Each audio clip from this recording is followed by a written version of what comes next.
Marketer of the Day, episode 699.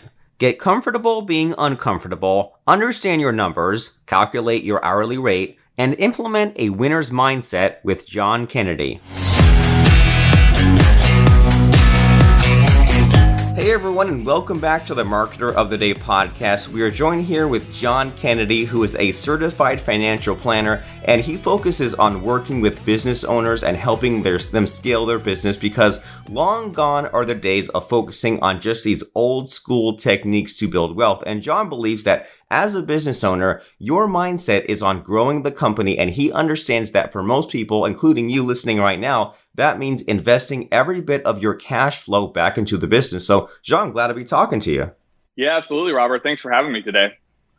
Glad to have you. And I don't know about you, but I'm the kind of person where, like, if I'm listening to a podcast interview, sometimes the guest or the speaker says just the right thing, and I say, I don't need to hear anymore. Let me go contact them. So can we throw out your contact details so that if someone's listening and they say, I've heard enough, I'm ready, they can just jump in and call a phone number, go to a website, something like that? Yeah, I'd be happy to. So our website's candorpath.com, CANDORPATH.com. And then our phone number is 407-502-7284. And if you Google me, you're probably not going to find anything because my name is John F. Kennedy Jr. So I'm buried pretty deep in the Google search because of the Royal Kennedy family. Right. But maybe you can pick up on some of their coattails. So great. There we go. Yeah, there we go. we throw those out so that way if you Google him, you get buried with all that other stuff. So candorpath.com, 407-502-7284. So now that we've thrown out the sales pitch, now we really have to deliver, right? Now we have to really impress people. So can you tell me, if someone's listening today and they're not like, I'm not sure if I'm listening to the right thing or if it aligns with my problem, what's the problem and what are we solving here? Yeah, well, so for us, I mean, we really try to serve as a fractional CFO for business owners and entrepreneurs that we work with. So I kind of feel like, long gone are the days of that traditional financial model. I mean, when you think of a financial advisor, what do you typically think of? Like, that's the guy or gal that, rebalances your portfolio, helps with your stock and bonds, that type of thing. And don't get me wrong, I mean, that stuff's really critical. It's important. But we found, a long time ago that working with business owners, identifying with their issues, helping them with, key performance indicators, blending of their business and their personal finances. Man, how hard is that sometimes? Especially in those first really 5 hard. years of starting up a business. And we just identify with it. We started our own business. My business partner, Matt, and I, we started CandorPath Financial with this vision in mind to serve as someone's financial advocate and go far beyond just like the traditional financial, quote unquote, financial advisor type stuff. So that's really key to us. I mean, we love what we do. We have a passion for it. And we love serving business owners. Super cool. And what you've done right there is one of those things that a lot of people pay lip service to, but not everyone does, in not just serving everyone, right? You say, I provide this service and that's okay, but then I also serve this particular niche or this particular demographic, and especially who you've chosen in particular, business owners. I mean, people who are busy, people who have to learn all these different things, maybe afraid of looking stupid. And like years ago, when I first came across people such as yourself, I was like, where have you been all my life? Some of these guys would say things like, well, just give me your PayPal dump and I'll make sense of it. You don't have to, clean things up for the regular accountant. It seems like a really needed service. And so as far as some of these things that you do specifically, and you mentioned like this fractional CFO thing. So I have a feeling like I kind of maybe know what that means, but when you say fractional CFO versus regular CFO, what does that mean exactly? Well, I guess, I like, there's an important statistic that I read in the last couple of months, and it was something like there's 27 million business owners or businesses in the United States that operate with $1 million or less a year in revenue. And I mean, look, like that's a lot of money. I mean, if you're a business generating $500,000 or $300,000 in revenue, that's still a lot of money. But the reality is being able to hire a full-time CFO to help you manage all these different elements of the financial side of your business, it's just not practical. So, we live in this gig economy, right? Which is such a buzzword right now. but it's this outsourced economy. And so we thought, well, okay, why are we not translating our skill set to be able to serve in that capacity for a business owner? And it's just so interesting to me. I mean, I feel like, you had mentioned this a little bit earlier in terms of working with business owners versus just working with anybody, right? Like, so in my industry, it's like when you start out, it's work with anyone who's willing to work with you. And I mean, we work with all walks of life, retirees, people who are just starting their career. But the fact of the matter is we just really identify in working with business owners. That's where our passion lies. So it's a lot of fun. But I think, in serving as a fractional CFO, we're helping someone identify what their cash flow needs are, what's going on within the business, understanding key performance indicators, really even just having perspective and conversations around big financial decisions and how money moves from the business side to the personal side, things like that. A really fun example I'd like to give, if especially like in the service-based world that I'm in, there's a lot of business owners who the valuation of their company as they're looking to sell and do their succession plan is based on a multiple of revenue or net profit, right? And so if we can find ways to increase your net profit, even if it's by 1%, if you're a business that's at $5 million, that's $50,000. So 50,000 times whatever the multiple is in your industry to sell your business for. So there's a lot of really cool practical things that we do, and we love it. It's fun. It seems like it shows off in your speaking here, and it seems like this. So this way, it's like you do a little bit of the thinking for us business owners, or you kind of you think about maybe some of the things we might be missing, and we don't have to piece these different pieces of advice together, and you won't have to have something full time. Like you said, it's the gig economy. We don't have to have that commitment. We can just do a little bit there. And so kind of speaking to the way that things have evolved and the gig economy and things like that. And it seems like you're really interested in, outsourcing and using technology to get more things done. So can you unpack that a little bit as far as working with these business owners? What have you seen as far as leveraging this outsourcing and technology just to improve these multiples, to improve this cash flow, just to make things work better? Yeah, I mean, I would even use our business as an example. I mean, in the last 24 months, we have changed literally every system we use, from our CRM to our client communications, outsourcing different things like event planning. It's really important for us to be connected with clients outside of the meetings, and we're going more and more virtual with our meetings, right? So we decided we need to hire an event planner. We shouldn't be trying to manage all the details of that. And so I feel like that, for us and for a lot of other business owners, it's really just about getting uncomfortable with it. Change is always hard. And it's always weird. And when you decide to do something different, whether it's how you're doing digital marketing or doing videos or whatever, and I could go off all sorts of different tangents on this, but I think really the idea of leveraging and outsourcing is for one, just getting uncomfortable with it. And then from there, be willing to be uncomfortable with it. From there, I think you really have to understand your numbers. I mean, you have to know in the profession that you're in what your hourly rate is. And I feel like it all sort of starts there, because if you can identify your hourly rate, and then from there you can identify, okay, here are things that I'm great at and I love doing. Here are things I'm great at, but I don't necessarily love or have the time to dedicate to doing. And here are things I'm not great at and I hate doing. And sort of starting with that list and identifying all the different areas where you potentially could outsource. And depending on what the hourly rate to outsource that thing might be, you can stack it against your own hourly rate, and from a very quantifiable way, understand, well, is it worth doing that, right? If I'm at an hourly rate of $200 an hour and I can outsource this for $45 an hour, and then do what I'm really passionate and good at doing, that's a good math equation. So, it's a weird exercise at first because it sounds basic and it sounds easy, but when you really spend an hour and carve out okay, here are the things I love doing, I'm great at, here are the things I suck at and I hate, and everything in between, it's a really important exercise. I think it's critical.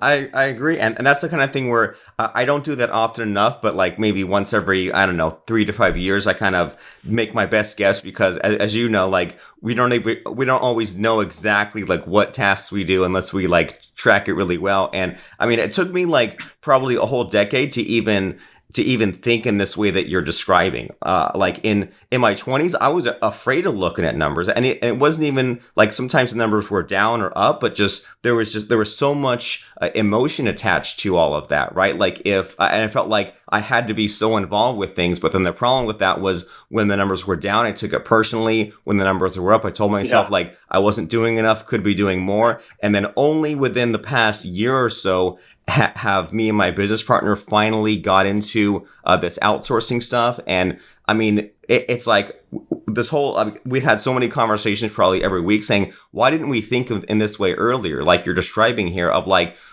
making that inventory of those tasks and saying, well, let me just try outsourcing this. And then, whoa, I can't believe how cheap that was compared to what my hourly rate is that you described. And then it kind of almost like snowballs, right? Because you can just like take more things away and just pay a fraction of the money that you would have been like paying yourself, so to speak, and then focus yourself on doing more bigger and better things. I mean, have you struggled with something similar like this? Like just making that mental leap between the chaos and winging it, being afraid to make the inventory and still being more organized? Yeah, absolutely. I think it's difficult, and honestly, by no means have we perfected it. I mean, that is just an evolution that we, I mean, as an entrepreneur, you always feel like you can get better at that stuff. I do think that this is where we always talk about like transformative planning and where like the quantitative and the qualitative can kind of blend together. So like understanding very, quantitatively what the numbers are, what your hourly rate is, what it costs to do this. But like you said, this took me a long time to even get to this point in my thought process and my mindset to understand that, hey, I should be doing this exercise every few years. I should be identifying what these things are. And so for us, we like to have this discussion because it's very qualitative in nature, but these are the types of conversations we're having with business owners because it is hard. And frankly, at the end of the day, it's just more or less about accountability than anything else. I feel like we serve in that capacity because it's easier said than done. It's like the same way that you hire a personal trainer, right? Like in your fitness, is it a difficult equation to understand how to get healthier and how to get in better shape? Not really. We know we need to exercise. We know we need to eat better, but that's really difficult to commit to day in and day out. And so you have a personal trainer to hold you accountable, to coach you on nutrition, to show you the best exercises that are going to optimize, the time that you have in the gym, that type of stuff. So we kind of feel like it's the same thing. It's just that accountability that's so critical. Yeah. I mean, I agree completely. It's like as you're explaining that, it makes me think like there's a certain amount of just like maturity and growing into it, and then also there's some days are better than others, right? Some days your mood and your motivation are better than others, and just like how sometimes it's tough to go to the gym just because you have too much going on. You don't feel like getting out of bed, but then you have that personal trainer, so that way you have someone to hold you accountable, and you're letting someone else down if you don't do it. It's not just about you, and then also there's a little bit of that mindset stuff in it. It's easy. It's like you just have to get there, right? You just have to get to the gym, so to speak, either literally or figuratively in your business. And then so many tasks that we need to do, or so many, projects or things we need to show up for.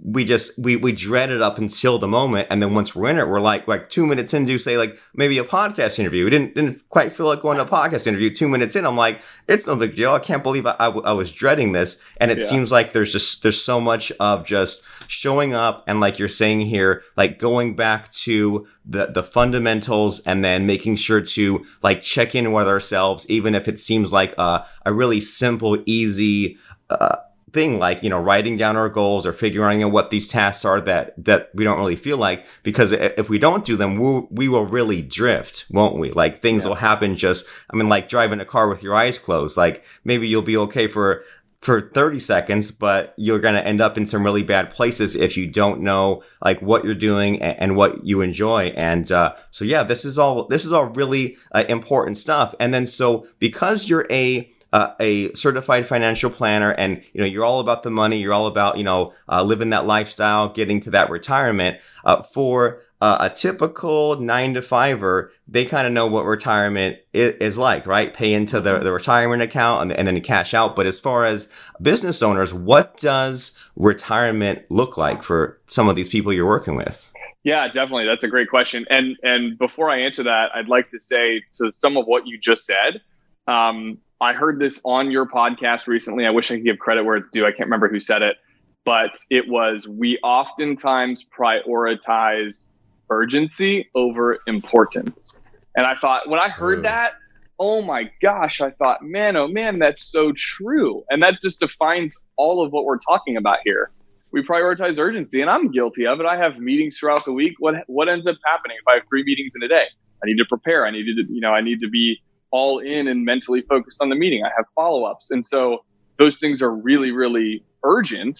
And then the big scale, long-term, vision casting and stuff we want to do, the important stuff gets pushed aside. So anyway, I just thought, man, that just so ties in with what you said, that we oftentimes prioritize urgency over importance. And it should be the other way around. Yeah, and it's like the Stephen Covey quadrants, right? You figure out like what's urgent and important, urgent and not important, and then once you put them in the right buckets, then you know like what to delete, what to delegate, what to do, all that fun stuff. But I mean, once again, something super simple, but it's so simple that a lot of people don't do it, and that's to their own detriment. Yeah, absolutely. And I think in the realm of kind of get back to what you were saying with like lifestyle and retirement design for business owners, for us, I mean, we certainly are following our passion. I love what I do for a living. I wake up in the morning pumped about it. I wake up at 2 a.m. and I'm thinking about this stuff. I'm like jotting notes down. It's just, that's when you know your passion is in the right place, like you're doing the right thing, right?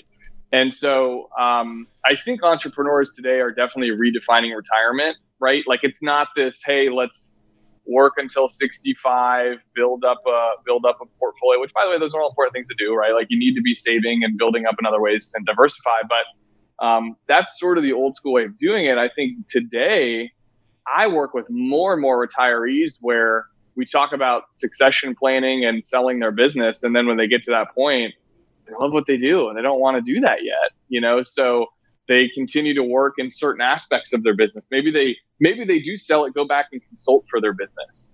But it no longer are the days where you're just going to stop working one day and then never go back to work for the next 30 years. It's just not really practical for someone who has poured all of their time and effort into their business, their career, being an entrepreneur. So I think it's kind of cool. I mean, for the clients we work with, if we invest in technology and automation correctly, there's no geographical boundaries. I mean, you can travel, you can go do the things with your family and your kids and your grandkids that you want to do and not be defined by having to come into the office from 9 to 5. And frankly, it just doesn't feel like work. So, it's not difficult. And like, use me as an example, right? Like I'm in my 30s, my business partner's in his 40s. We both have 2 children. And we prioritize our family. I mean, I want to be with and around my family as much as I possibly can be. And sometimes, work is challenging. It takes up a lot of time, but it's just so different nowadays versus how our, parents and grandparents had to work. Yeah, I agree completely. It's like the old fashioned model is, go to the factory, go to the coal mine and put up with this job for a couple of decades. And then you're so tired by the time you're 65, you say, oh, okay, great. I'll just like take a nap for 10 years and then you die. And what's the point of that? And like, so, I've interviewed a lot of like kind of older people on this podcast, and the question always comes up like, well, some people when they're of a certain age, they just sort of wither away and die, and like they might not be physically dead yet, but they might as well be just kind of sitting around all day or have the brain fog, and that's no fun. And it seems like the common factor is these people when they retire from the whatever the main like hardworking or hustling activity is, they make sure to stay active. They make sure to like keep up put out some books or do some speaking gigs or make an app or maybe dial things back a little bit. But like you're saying, like live wherever and don't just stop, because otherwise, like, what have you been doing your whole life? What has your whole life been leading up to? Is it just to sit around? I mean, that's going to get boring really quickly. And so as far as us, finding this passion that you're talking about, like, Is there a secret, or is there something that like you think that you and your business partner uniquely have figured out, or is it just a matter of like some of these principles we've been talking about, like the accountability, course correction? Is the secret that there is no secret, or is there really a secret? Goodness, that's a great question. I don't know the answer to that. I mean, I think that it's certainly easier said than done to tell someone, hey, follow your passion. What do you like? And then do that and make a career out of it. I mean, I don't think everyone can even think that way. It is difficult. And I recognize that we're grateful that we get to do that. And I think a lot of the listeners who are listening to the podcast probably do too. But I will say what we see a lot too is someone quote unquote retiring early. And let's say early is defined as anywhere from between the ages of 50 and 60. And then going and working their passion. And so that might be managing numerous rental properties. That might be flipping homes. That might be managing an Amazon store that they sell things through Amazon. There's so many different ways that we've seen people now retire from their day job, like that 9 to 5. And then, they were financially secure enough where the numbers could work, but they knew they didn't want to just sit around. Because when you retire now, we're talking 30, 40 years of a time cycle that you're going to be in retirement versus, I don't know, 60, 80 years ago, people would retire and within 5 to 10 years, they'd be gone. Right. I mean, so it's a much longer life cycle. So you got to do what you enjoy. So it's really fun to see people doing that as well. And I don't know, man. I wish I had a better answer. I don't know that there's a secret for it, but you just got to find something you love and try to latch onto it any way you can. And at the very least, be aware and take some action. And what really stood out to me when we first began talking was you said that you were doing the financial planning at first just for anyone. And and it seems like, as you were saying that, it's like, well, because it's easy to like say, well, I'm only going to serve this person, but there's a difference between your imagination and what reality is. And sometimes you have to maybe go down a few wrong paths, or, sometimes going down this path leads you to some other thing that you wouldn't have come across unless you'd, gone down that way first. So it seems like we all have to start somewhere, and sometimes go in with maybe not a fully fleshed out plan, but then the plan takes place and the plan can change and we have a new plan. And that's just like the imperfection of life. And so yeah, we might, now since we're in this modern enlightened age, we might change careers or change businesses again and again. And that's just the way things are. But it seems like now, as a result, everyone's retirement plan and everyone's finances is completely customized. It's completely unique. Not everyone's trying to fit into that exact 9 to 5 box. And now we can kind of have these new ways of expressing ourselves, I guess, right? And so yeah, there's all kinds of great things happening now. And as we've been saying, you don't want to prioritize urgency over importance. You need to be looking into some of these new options available to you, such as having a fractional CFO who can help you better with your goals, and who knows business owners, and who knows and can help you around with those KPIs and things like that. And the place to go is candorpath.com. And if you're a phone number person, that is 407-502-7284. And so, John, for us to really sell this thing here, as we're wrapping things up, why should people go to candorpath.com? And when they go down this process of contacting you and figuring things out, what should they be asking you about, and how do you think you can best help people once they start talking to you? Yeah, I love it. Thanks for asking that. I mean, I think we really enjoy having these conversations one-on-one with individuals and business owners. So at the very least, let's have a conversation. We're absolutely open to it. And I should have said this at the beginning, but if you go to candorpath.com/interview, that'll bring you to a PDF giveaway where it's just really good questions that you should be asking your financial advisor or financial advocate. Like, as you're interviewing, we always say, hey, you need to interview 3 to 5 different individuals for the position you're looking to bring on for your life, for your business, or whatever. And so that's just kind of a great document that goes through a series of questions, certifications, things that are, very quantitative and important, but then also like asking questions to make sure that they're the right personality fit for you. but yeah, we love this stuff. We start every conversation with someone by doing a strategy session call. So it's just a 30 minutes, like, hey, let's get to know each other. And at the end of that call, like, make sure that feels like, gut check time. Like, was that a good conversation? And did that make sense? And so we're always open to having that dialogue and helping any way we can, even if it's just in like one or two conversations where we can really just have good dialogue with someone and maybe uncover something or a different way of looking at something, a different perspective. We love that stuff. So we're always open to it. We're always happy to do it.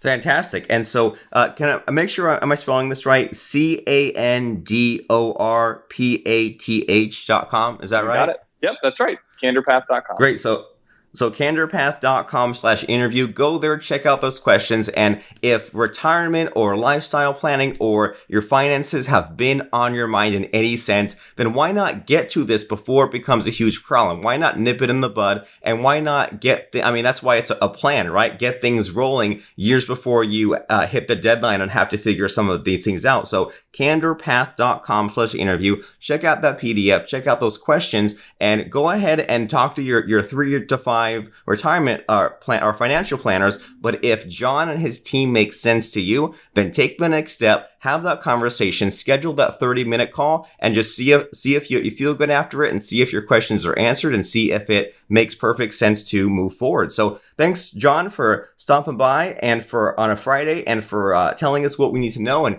giving us some ideas and some inspiration, and even noticing something someone else said on another podcast interview. It's always good, because sometimes we listen to things again and again, and we pick new things up every time. And so thanks for stopping by, giving us advice, and just really appreciate it. I love it. Thanks, Robert. Thanks for having me.